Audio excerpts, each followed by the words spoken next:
saw people take their places and you knew that we were just about to begin. I want to welcome you all this evening. I'm Reverend Christian Dement. I'm the pastor here at La Mesa First United Methodist Church and in the neighborhood. And on behalf of our outreach ministry team, I want to welcome you all to our special La Mesa City Council and Mayoral Forum for 2022. A forum that we have hosted for over a decade now, and so there is a great tradition of doing this. And we're glad that we now are able to host both in person once again and also online. So we're live streaming this on YouTube and Facebook and recording it. So if you didn't catch something and you wanted to go back to it, you can go to either one of those places for the church and find a recording of this forum tonight. For those of you who are members of our congregation, and they are here, I just want to say thank you so much for coming and supporting us this evening. Thanks for taking the time to meet these candidates tonight and the city council and mayor positions, and for understanding the importance of being an informed voter. And for all of you who this may be your first time here, we're especially glad to have you here. I hope you've had an experience of hospitality and welcome already. This church has a long history of partnering with others to do what we can to make this city a better place for all of us. So some quick housekeeping. If you need a restroom, you would just exit these doors straight back, and there is a room just beyond the narthex there, and you turn left and there's a restroom there for you to use if you need to. Please silence your phones. You don't want to be that person this evening. If you haven't registered to vote, you have that opportunity outside, or if you've changed your address. I think that's important too, to recognize that you need to change that, and you can do that here. Also, the candidates have offered some information that is on a table that you can collect afterwards or during this event. A brief word about myself. I am a lifelong resident of La Mesa, so many of you know that. Interestingly enough, I was baptized here as an infant, right here on this chancel. My parents are even here tonight. And also went to the preschool here at this church. I went to Lemon Avenue, La Mesa Junior High, Helix High School, on to Grossmont and Cuyamaca colleges, and eventually San Diego State. So I'm a homegrown guy. Yeah, thank you. Actually, that's for you, Dad. I've served at Foothills United Methodist Church, which is on the other side of Mount Helix, but is still in La Mesa. Helped start a new church in Chula Vista, was appointed in Santee at Santee United Methodist Church, and then here for the past 2 years. I share this because I think it's important for you to know my rootedness in this community and my passion for the best future of La Mesa. Not just as a pastor, but as a resident who is raising with my wife a 4th grader at this time who just had baseball practice a little while ago. The best future for La Mesa requires not only good leadership in the positions that these candidates are seeking to fill, but all of us working together. Yes, their leadership is important, it is important, but it really is all of us who shape what La Mesa is and will be. And so you being here is a part of that shaping together, that we are learning together. Now, some have asked, why would a church provide a candidate forum? This church, for over 125 years, has been a gathering place for community, a place where people have been baptized, confirmed, married, and remembered, a place to rejoice and celebrate, a place to mourn and grieve. It's a place to discuss faith, family, business, and indeed politics. We have had a long tradition of serving the community, as well as being a place to have discussions like the one we're going to have tonight, because we don't separate our faith from how we live and how we participate in our community. That's all one package. We believe that participating in a democracy is an act of faith. Voting for policies and individuals that uphold shared values is just one way that people of faith can work for a world that more closely resembles the one that God intends for us. With this ability to impact change comes responsibility. A responsibility to be informed, a responsibility to act, and a responsibility to vote. So tonight's questions reflect some of the values of this church, but I think all of the people in La Mesa can be concerned about. Homelessness, housing development, business development, cultural diversity, and our environment. Of course, there are other topics as well, but these relate to our values as a faith community and speak to issues that those who are elected will want to be able to influence. We also believe that the strength of our political system depends on the full and willing participation of its citizens. This is why we've invited the whole community to be here, and it's been great to see you all welcome one another and actually see neighbors and talk to neighbors maybe that you haven't met before. We believe the entire community should continually exert a strong influence upon our government, supporting policies and programs that are just and opposing policies and programs that are not. So the focus of tonight's meeting will be to introduce you all to the individuals that are running for both City Council and for Mayor. And our hope is that the structure that we've created will give each of you an opportunity to get to know these candidates a little better. So, I'm coming to a close, and now you will hear from them. You got a pastor in front of you, I talk. I'd like to go over a few ground rules that we all talked about as well. We're grateful that the candidates made time out of their busy schedules to be here. We want to honor that by conducting ourselves in a disciplined and respectful manner, and I'm not concerned about that. It's our expectation that we will conclude by 8:30 or earlier. In order to make this possible, we ask that each of you in the audience be respectful of all of our candidates, so to listen as they're speaking, to not interrupt.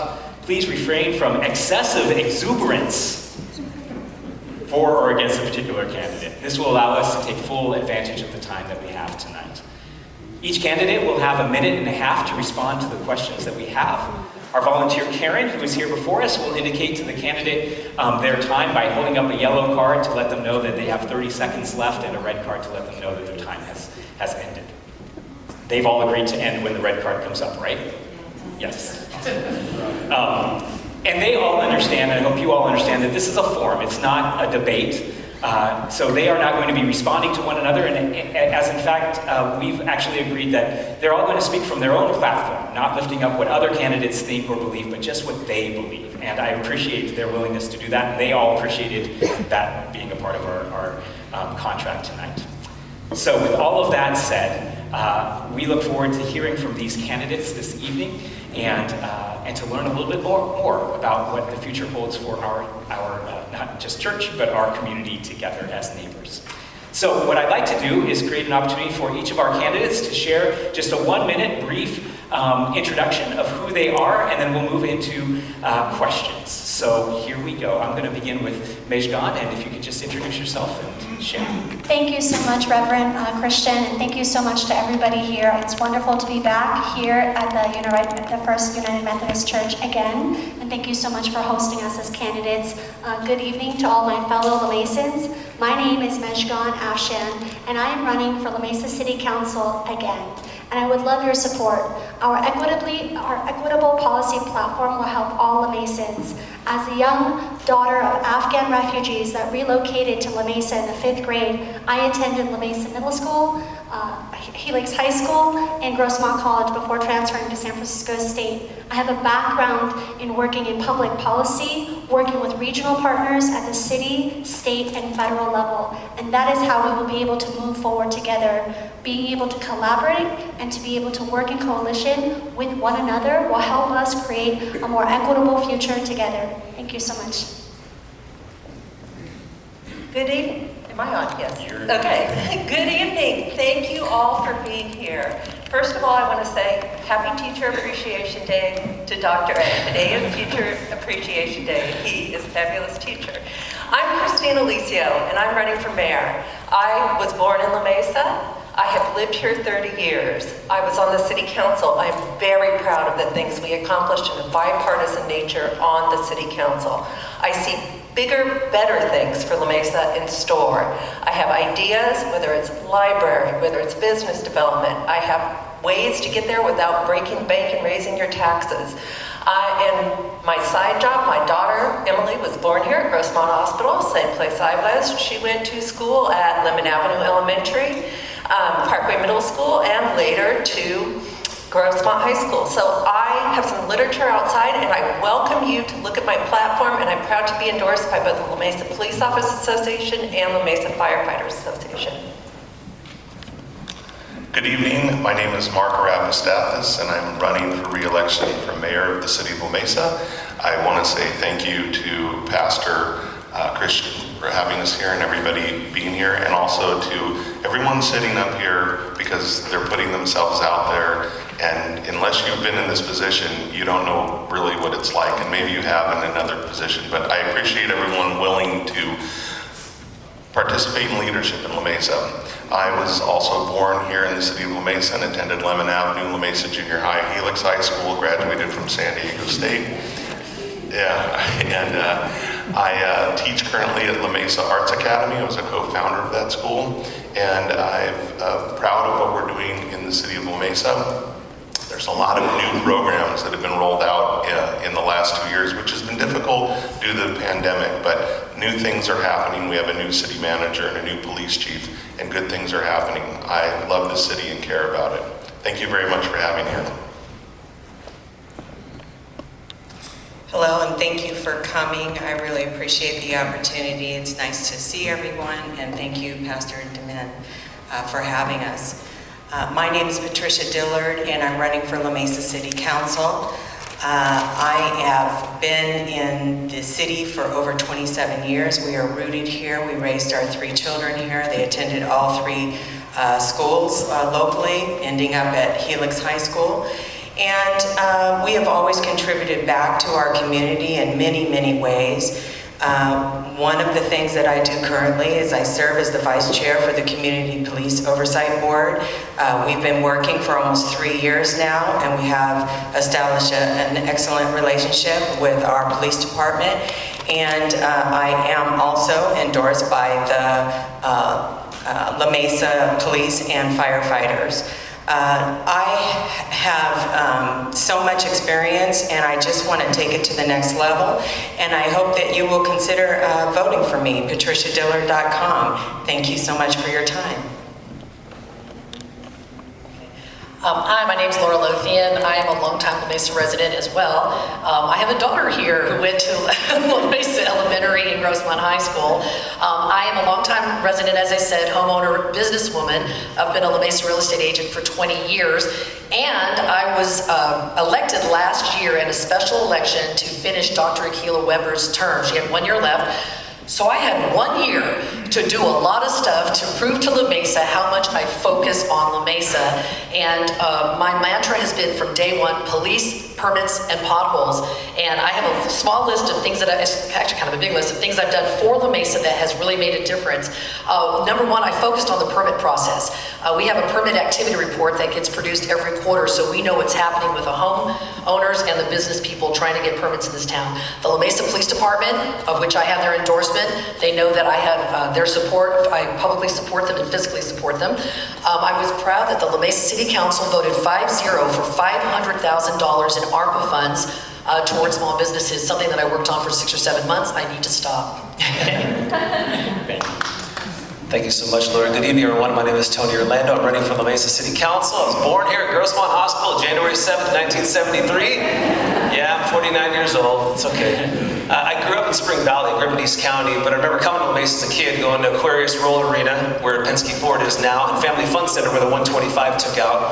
And my wife and I have lived here for 21 years. We've raised our children here, gone to school here, we shop here, we live here, we play Little League here. And we planted a church here about 10 years ago. I'm a pastor of a church about 2 blocks, Pastor Christian, from this church called Life Point. And we're very grateful to be here. I'm honored to serve. I currently serve on the Personnel Appeals Board for the City of La Mesa. This is my 2nd term, and this is my time to give back. I've been wanting to run, been thinking about this for about 15 years now. So this is my season, this is my time, and we're running here in 2022. I have endorsements on my website at tonyforlamesa.com, also endorsed by Pietro's Pizza, if that matters, on Parkway Drive. And I'm just really honored to be here and excited for what the city can be. You know, this is the jewel of the hills, right?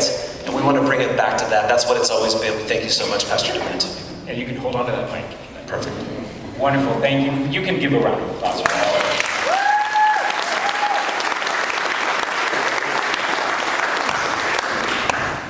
I'm going to turn now to our first question. Come on up and go to that microphone right there, Ron. And we're going to go in reverse alphabetical order to begin with. So Tony, you'll be the first. And if Ron can take the microphone, he has a short testimony and then the question that he has before you. Hello, can you hear me? Okay. My name is Ron Meyer, and the testimony that I'm going to give is within this church. I was homeless in 2016. Shelter put me homeless, and then there was a group called Interfaith Shelter Program, which maybe a lot of you have heard of it.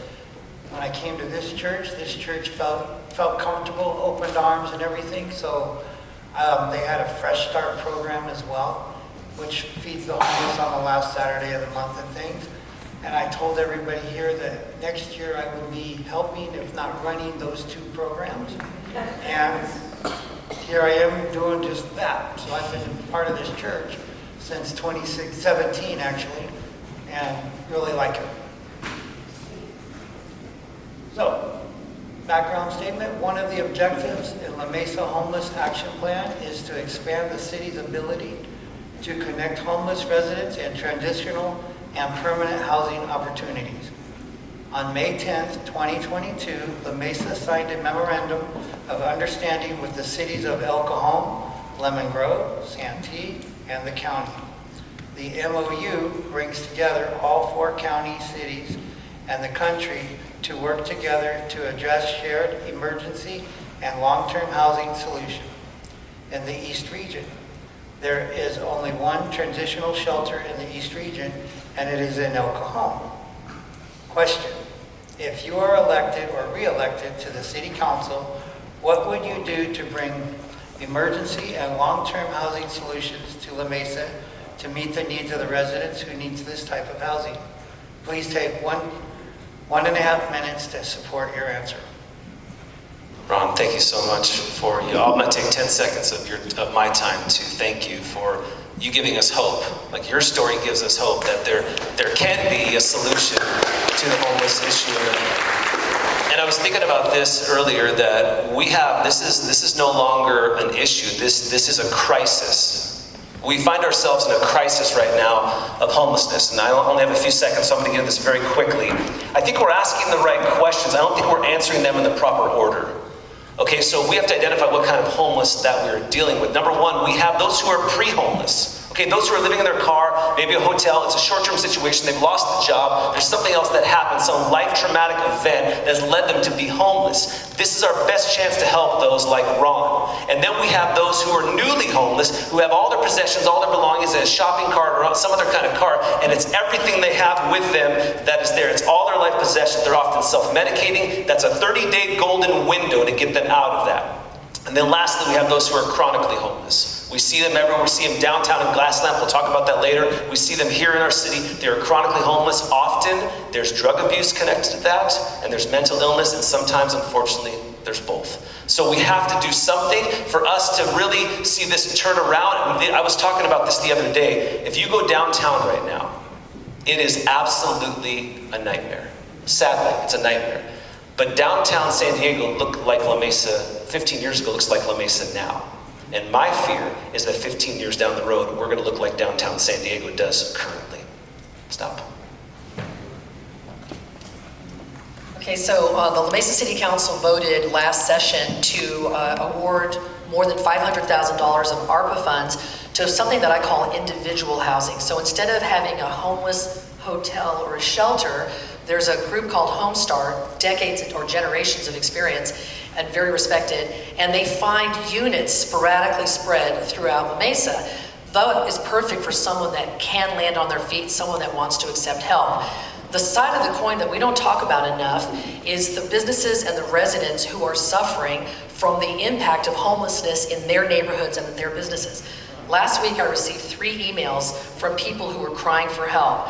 One was wrote about, we need help, we're on our own, stealing, setting fires, harassing people in graffiti.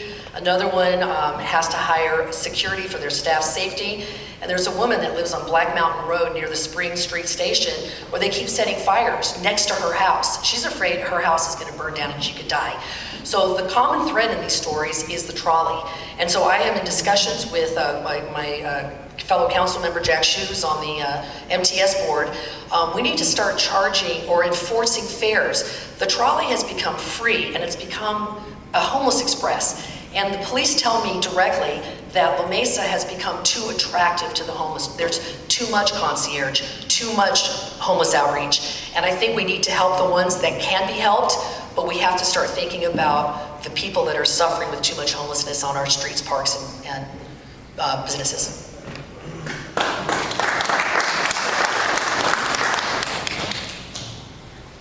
Thank you for for your story.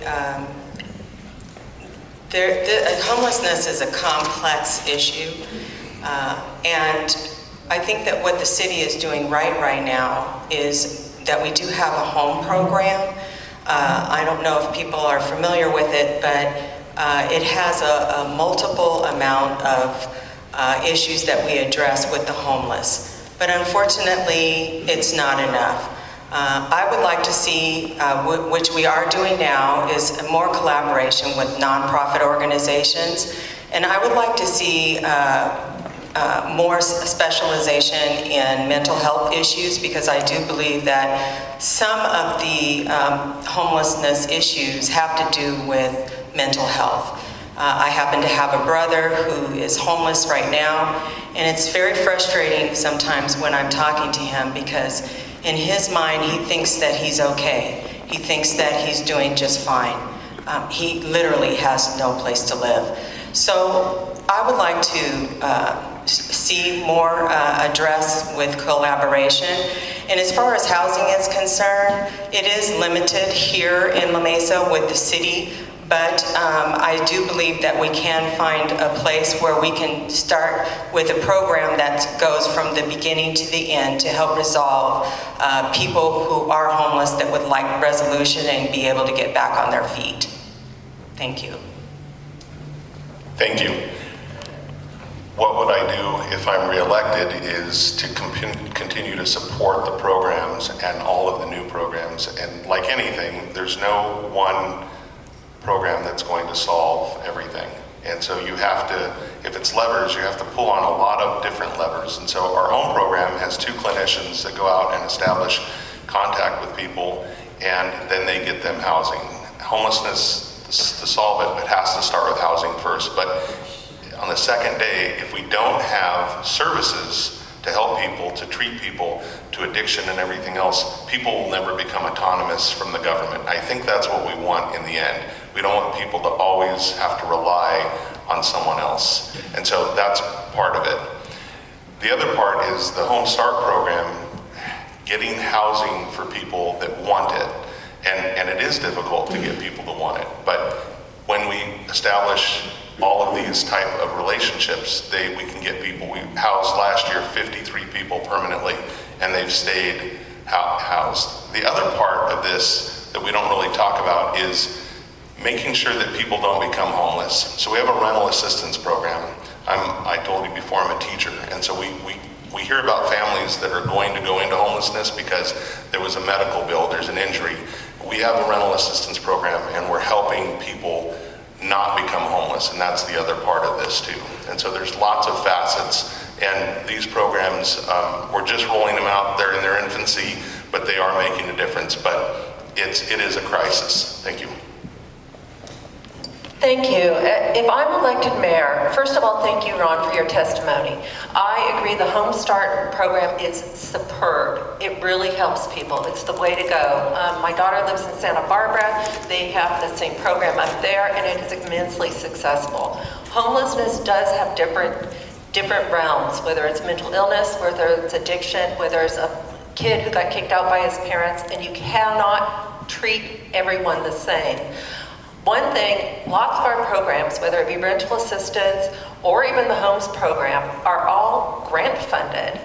As mayor, I will make sure that these programs that are so successful are permanently funded. I will also make sure that the police and the fire department who deal with the homeless on a daily basis have the funding they need.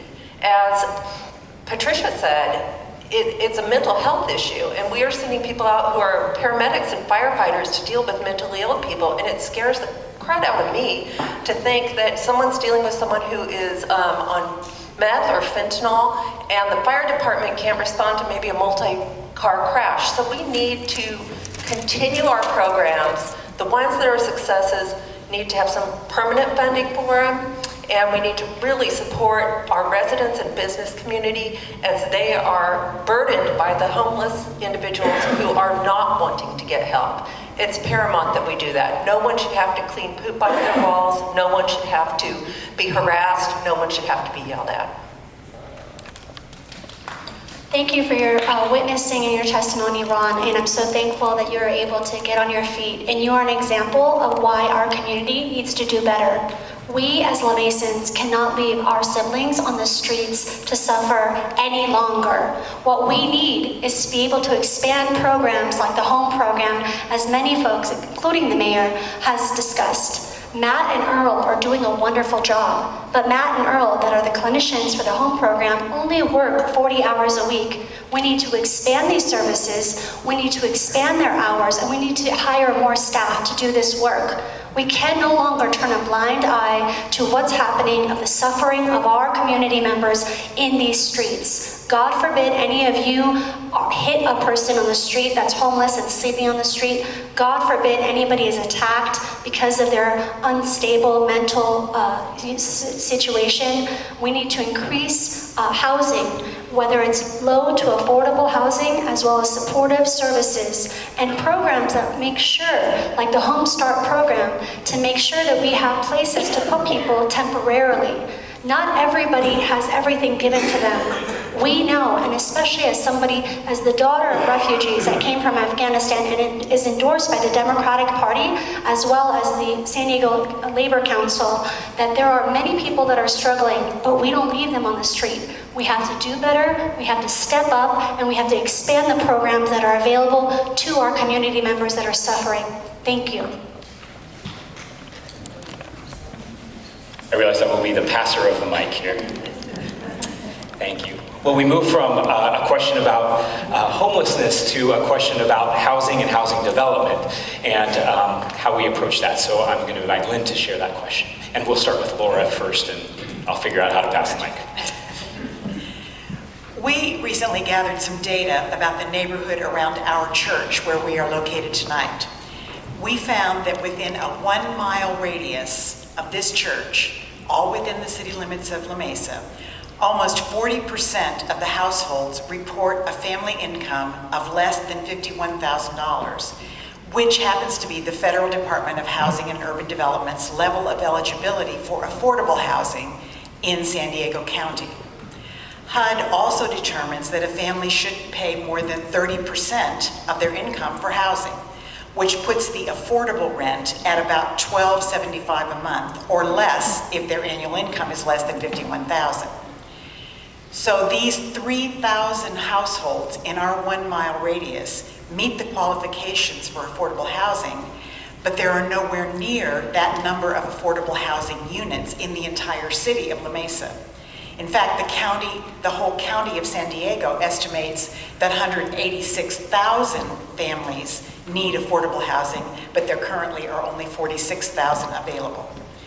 One county response is working to identify publicly owned land that could be used for development of affordable housing, which lowers construction costs for developers. There's a state density bonus law, which gives developers some waivers and concessions of the city's zoning code as long as 10% of the planned units are set aside for affordable housing. There are also calls for freezing current rents that are considered affordable so that residents won't lose their current homes while waiting for new affordable housing to be created. We've been talking a lot about homelessness, but we believe we don't talk enough about the significant number of families in our community that are on the edge of becoming homeless, many times because they can't find affordable housing. So our question is, if you were elected or re-elected, what would you do specifically to address the urgent need for more affordable housing in our community? Okay. Interesting that I'm the real estate agent and I get housing. It's interesting because what happens is we keep having a problem that's actually caused by government, and then we keep looking at the government to solve it.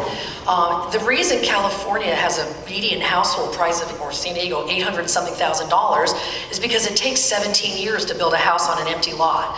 I started my ADU in my backyard on Lemon Avenue 3 years ago. The money that I've spent and lost is so painful. Multiply me by millions of people. In La Mesa currently right now, our ratio of houses, single-family residences to multi-unit apartments or whatever is almost 50-50. We are building a exclusively low-income housing project on Allison, and in discussion is another low-income housing project where the Randall Lamb building was. These are not going to